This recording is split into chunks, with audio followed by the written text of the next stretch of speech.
and this is Roy, and we're at Grandma Rose's Open Pantry. And today, Promise is here, and so she's behind the camera, and Roy's gonna help me. He helps me a lot behind the scenes, but I put him in front of the camera today. She has to say that to keep me washing dishes for her. But I challenged her the other day to make a sausage stroganoff. She said, "What is sausage stroganoff?" I said, "Maybe stroganoff with sausage in it." She said, "Maybe." I said, "But I want it to be vegetable based without a pasta, because a lot of people can't eat the pasta, and a lot of people just love the vegetables anyway." So she took the challenge, and here we are. And today we're gonna be using just regular sausage. It's not hot, it's just your regular. You can get maple flavored, you can get Italian style, you can get regular sausage, you can get hot. So it's just whichever your family likes, honey. I'm gonna turn this burner on, and I'm gonna let you start cooking the sausage. All right. And today we're putting celery, carrots, and in this bowl, you can come on up. I have peppers and carrots in here. And so it's about a 1/4 cup of peppers and a 1/4 cup of sliced carrots. And I have a 1/4 cup of onions. We're just making a small casserole today just to see how it's going to do. So if we like it and you think you would like this, then you can just double everything that we're putting in it. She didn't want to make a full recipe because she didn't have a lot of faith that my idea was going to be delicious. So we're going to find out. Well, I know all the sausage and the veggies will. We just don't know how the snake squash is going to turn out. So I'm going to show you. I didn't cut up all my celery. I'm going to show you how I string my celery. Now, whenever you're cutting celery, and a lot of you already know this, but you take your knife, come up a little bit closer, promise. You have to string your celery and get all these strings off. And I take the butt end off also. So, and you go back up through here, and you get all these strings off like that. And there's more strings on a longer piece, but I've already cut up some. So, all right, like that one. Now, I'm going to dice these in kind of small pieces. Like that. And I'm going to put them in my bowl. All right, now, I also, when I buy celery that has little leaves on it, I'm just going to go ahead and do it in here because I'm fixing to cook all this. I cut my leaves up in with my celery because they're good too.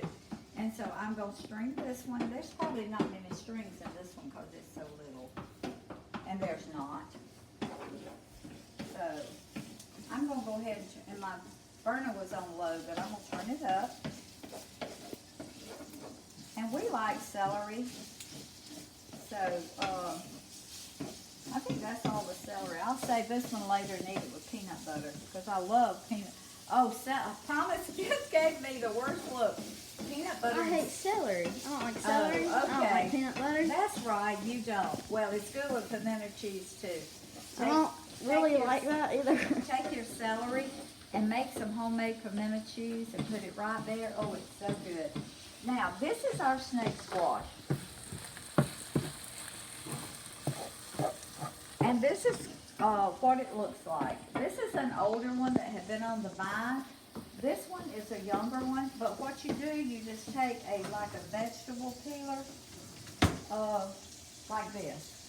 And you just take and peel all of this peeling off of it. And then what you're left with is something like this. It looks like this. And if it's a little soft in the middle, you just take a spoon, and I've done these like that. I just take a spoon like you would a cucumber. If the seeds are big in a cucumber and you want to get them out, you just take a spoon and you scrape down, and you get those seeds out of your squash. Or And those make excellent hors d'oeuvre pieces like like you do celery oil, and you just stuff them.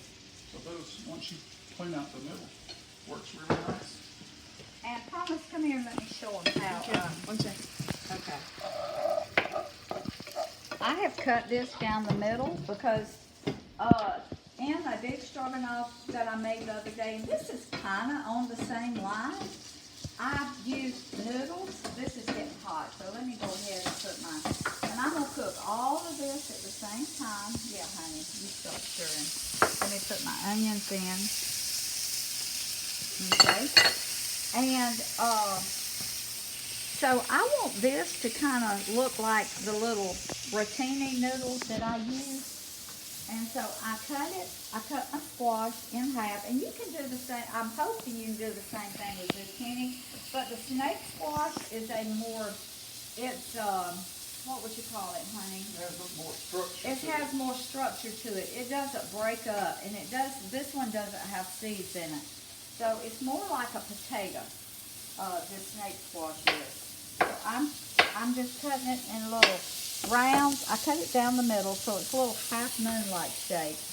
So we're hoping that it's just going to kind of take the place of pasta. Okay, let me cut this one up. Now this is just trial and error this morning. This is just a recipe we're coming up with, and we're bringing y'all along with us because we're hoping it's going to be delicious. Now I'm cooking my squash along with all my veggies.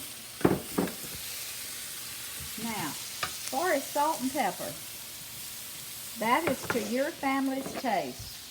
Whatever your family ever have, much salt or pepper that they want, and garlic, I'm going to sprinkle some in there. That's probably a quarter teaspoon of salt, quarter teaspoon of pepper, and a quarter teaspoon of garlic. So we're going to, when these veggies get tender, we are going to I'm going to taste of them and see if I need to add more salt or garlic. Don't think I'll need to add more pepper, but we're going to let these cook. Honey, you want to stir those? Yeah. So we're just breaking these sausage up with my little chopper here. And so I don't know how long it's going to take these veggies to get tender, maybe 10 minutes. So we'll be back with you in about 10 minutes. Okay, this sausage is done, and there's practically no grease in it. There might be 2 teaspoonsful of grease in there. And so we're just going to pour it all. Now, if it's a real greasy sausage and you've got enough, you just tilt your pan and dip out the grease. You know how to do that. But you don't put a bunch of grease over in your dish when it's not necessary. And you can see you can compare the amount of veggie pasta that we're using today with the amount of meat, so that it just gives you an idea. You want enough meat in there to be a meat seasoning. So we're going to get there. We just got to keep stirring these vegetables. Now, hopefully the structure of the squash and vegetables will stay together some. We want it to be a little firm. If you're using a yellow squash or maybe even, well, of course, zucchini, yellow squash, or if you even tried some eggplant in this, you might want to wait. I'm going to put a little bit more oil in it. Okay, till you get your meat good and done so that you don't cook these vegetables too long. Now this is basil infused olive oil that I'm using. We really, you know what? So this is basically just a stir fry until you get your meat in it and your sour cream and mayonnaise. I'm going to use this one. This is sun-dried infused, sun-dried tomato infused basil. I'm going to use this one, because I think it'll be really good in there. I use the basil a good bit when I'm doing other dishes. What do you think? We should turn that down a little bit. Yeah. So that's like 2 more tablespoons. So that was 2 tablespoons of butter, 2 tablespoons of olive oil. Okay, I'm putting the sun-dried tomato infused in here, the olive oil, because our vegetables are soaking up some of the oil. So this is gonna be, I think this is gonna be really good. And if I had some of those little tomato or little cherry tomatoes, I would put some of those in toward the end of the dish, but I don't have any. So, Sun-dried tomatoes are always good too. I've got some. Promise you just. We're gonna add some sun-dried, since this is a challenge. Now, We're not gonna put the sink in it, but we may put a little bit of everything else. this is sun-dried tomato. Oh my. That I dehydrated. It is so good, promise. You like it? It's tart. It's real tart. But this is some sun-dried tomatoes. We just took cherry tomatoes out of the garden? No, these are big Oh, tomatoes. those were the big ones? These Okay. are the big ones. And I put them in my dehydrator. And I dehydrated them last year. And I've just had them in the refrigerator. So I'm going to cut them up. Ooh, I'm glad I thought of this.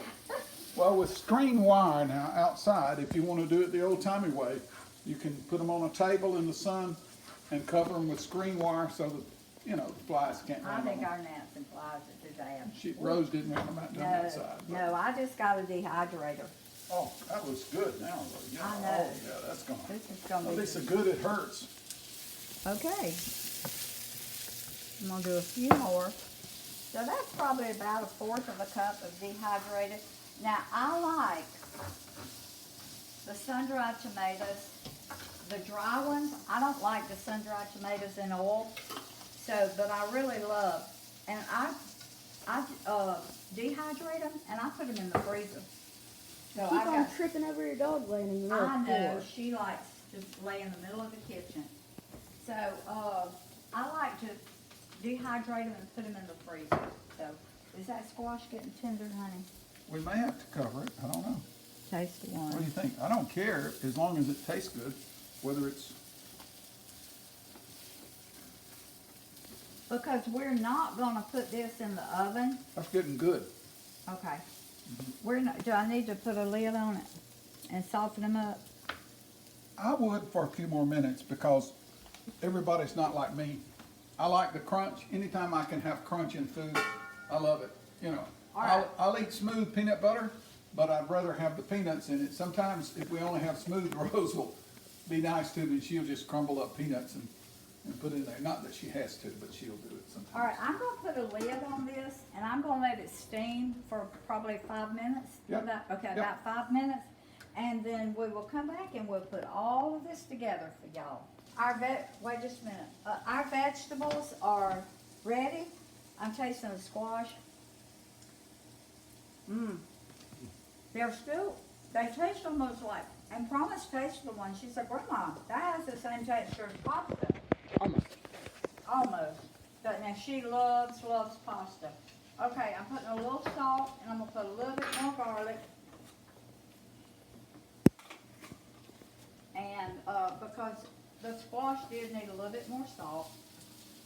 Now, if you wanted to just use this as a side dish, it is absolutely delicious. Without putting any meat in it, you could cook some bacon, crumble bacon up over Oh it. my, it screams for And bacon. use it just as a side dish. Or you can do like us and you can add ground beef, you can add ground chicken, ground turkey. But we chose to use sausage this morning. So, honey, if you want to, you use this. You want to put that sausage in there and stir it around. And in this, I have got a 1/4 cup of sour cream and a good tablespoon of mayo. So I'm going to put that in there. I'm going to get a little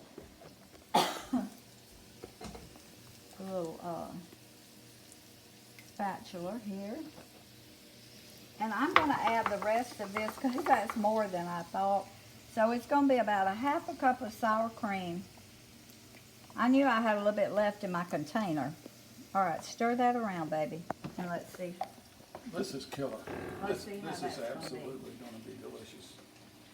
especially with that sausage that I cooked. So I cooked it very, very special. You cooked it very good, didn't you? Yes. Girl, for a half a recipe, you sure did grow it. I know, I'm wondering if I need to put a little bit more sour cream in it. Honey, I think it's gonna be just right. Okay. Yeah, stir all the sour cream up in it. Yep. I want a taste of it again while you're doing that. Now, if you don't like sour cream, you can use cream cheese. And I think the cream cheese would be just as good. You just need a cream. And for those out there of you that eat cream soups, like cream of mushroom, cream of chicken, And something else, because I can smell it. If you take beef and do a taco beef, would be absolutely delicious with this, in my opinion. Now, Rose won't say things like this because I'll venture out and say, okay, I'll make this suggestion. oh, that is so She'll good. tell me, she said, but I've never cooked taco and done this, Roy, so how am I going to tell them? I'm just telling you, think about it. If you, because if you cook this, that sour cream and these vegetables just screams for some That taco seasoning. is delicious. That snake squash in that dish, I'm telling you, it is really, really good. So, it's the sour cream gives it a little tart taste almost. And do you think it's got enough sour cream in it, baby? I do, because I don't want it to be overpowering Yeah, I don't like sour cream. with sour cream. I don't like everything. That's delicious. I have to get more. Isn't that good? I just got a taste just now. Now I'm gonna get. So if you don't like the sour cream, use cream cheese. And then you know what? You can use cream of mushroom. Now cream of mushroom soup, if you eat the cream soups, would be delicious in this. You can use that instead of the sour cream or the cream cheese. You just make it. Use these basic ingredients. Make it like your own. But this is really good. And so. That'd be good. Maybe some green beans on the side, or some English peas. English peas with stroganoff is always good. Yeah. Or English peas are always good. But this is just some variations of what Woo. you can do with it. All right, honey. Yeah, let's put it in here. Honey, I think this worked, don't you? I do. It's This is delicious. Promise you gonna like it. You may not like all these flavors, but I think you're gonna like it. Maybe you. I just really do not like sour cream. You know what? I don't eat sour cream either. I don't eat it on potatoes. I don't eat it on chili, things like that. But I like it in Tacos. dishes because you can't really taste it that much in dishes. So. Just look like you put a lot of. One thing Rose tries to do is create dishes a lot of dishes for working mothers, because they work out and then they come home and they've still got to cook a wholesome meal. So if we give you the alternative of using sausage, stroganoff, beef stroganoff, maybe even some taco beef stroganoff, that gives you several casseroles during the month that you can casserole-like dishes that you. And it's just a one dish meal. It takes 2 pans, but it's a one dish meal. It would only take 1 pan if you cooked your sausage, put it in a little dish, then cooked your vegetables and mixed it all together. It'd just be 1 pan. And you can So- use this as a stir fry side dish, or stir fry with bacon, and you would be back to another dish with this because you're using bacon chips instead of sausage or beef. So But this is our sausage and snake squash, what we gonna call it, honey? sausage stroganoff Sausage stroganoff made with vegetables, vegetable with- pasta. yeah, That's- made with snake squash. So I hope y'all have enjoyed this video. Roy and I have really enjoyed making it. I enjoyed it. That's good. And so y'all please subscribe, hit that notification bell, because that notifies you when I have another video that I have uploaded. And please comment and tell me where you're from, because I have people from New Mexico. I have people from all around, and they tell me where they're from, and I just love it. And I'm getting new subscribers every day. So, so I just like to know what part of the How many country. weeks do we have left for 200? We have 2 weeks to get 30 more subscribers. So we have 170. We're trying to get 200 by October the 1st. And I had 100 and what was it, 50 the other day, and now we're up to 170. We were this Wait. morning. When we first started the challenge, we were at like 115. Okay, 115. We have 170 this morning. So we've got not quite 2 weeks, almost 2 weeks, about 10 days, 11 days, to get 30 more subscribers. So really, really, I want y'all to subscribe, hit that notification bell, and give me a thumbs up. Love y'all.